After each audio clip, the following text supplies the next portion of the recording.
Artists who could produce detailed illustrations of plants have been in demand since early times. People needed to be able to identify and pass along knowledge about them, usually for medicinal purposes. In the age of exploration, an illustrator would be included on ocean voyages to record new species of plants that were discovered in new lands. Although photography and modern printing have replaced the need for cataloging plant life by hand, botanical illustration is still a beloved art form. These examples may look like they were drawn by a botanical illustrator, but really they're just tracings of actual plants cast in plaster. It's so easy. Let me show you how it's done. First, I cut some plaster cloth into pieces. I have some freshly gathered plant specimens, which I'll place on a piece of wax paper, as flat as possible.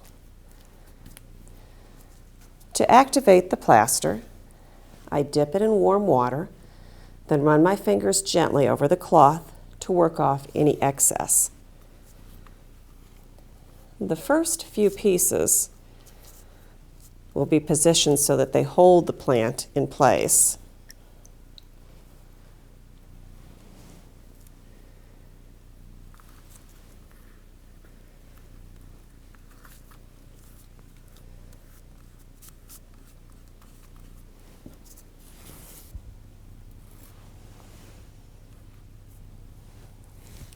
I continue to add wet plaster cloth pieces around the plant until I have one layer in place. Smoothing the plaster will help cover the weave of the cloth. I allow my edges to form a natural decal. After one layer is formed, I usually add a second. And depending on the thickness of the plant, sometimes a third is necessary. I'll set it aside to dry for just a few hours until the plaster feels dry and cool to the touch. Now here's an example that's already dry. I'll turn it over and remove the wax paper. Next, I'll remove the plant sample.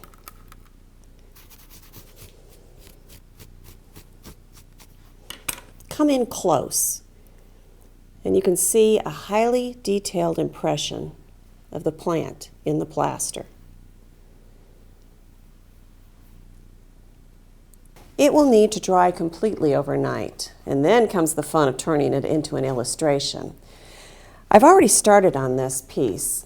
My first step is usually to outline the selection gently with a colored pencil. This makes the lines more visible and easier to find. Then, using the botanical selection as a color reference, I can try to match the color using more colored pencils, watercolor paint, or fine line markers, or a combination of these mediums. I like to keep the application of color very light so that the texture of the casting is still visible. One way I do this is to wet the plaster first with clear water and then let the watercolor flow into it.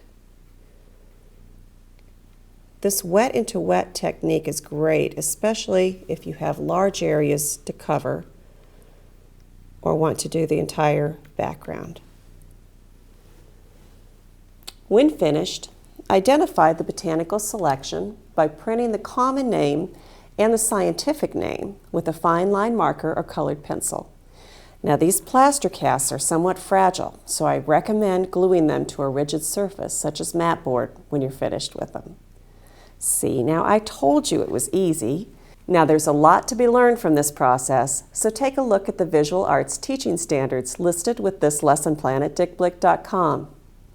And if you're ready to give it a try, we have a list of recommended materials including plaster cloth, pencils, and watercolors.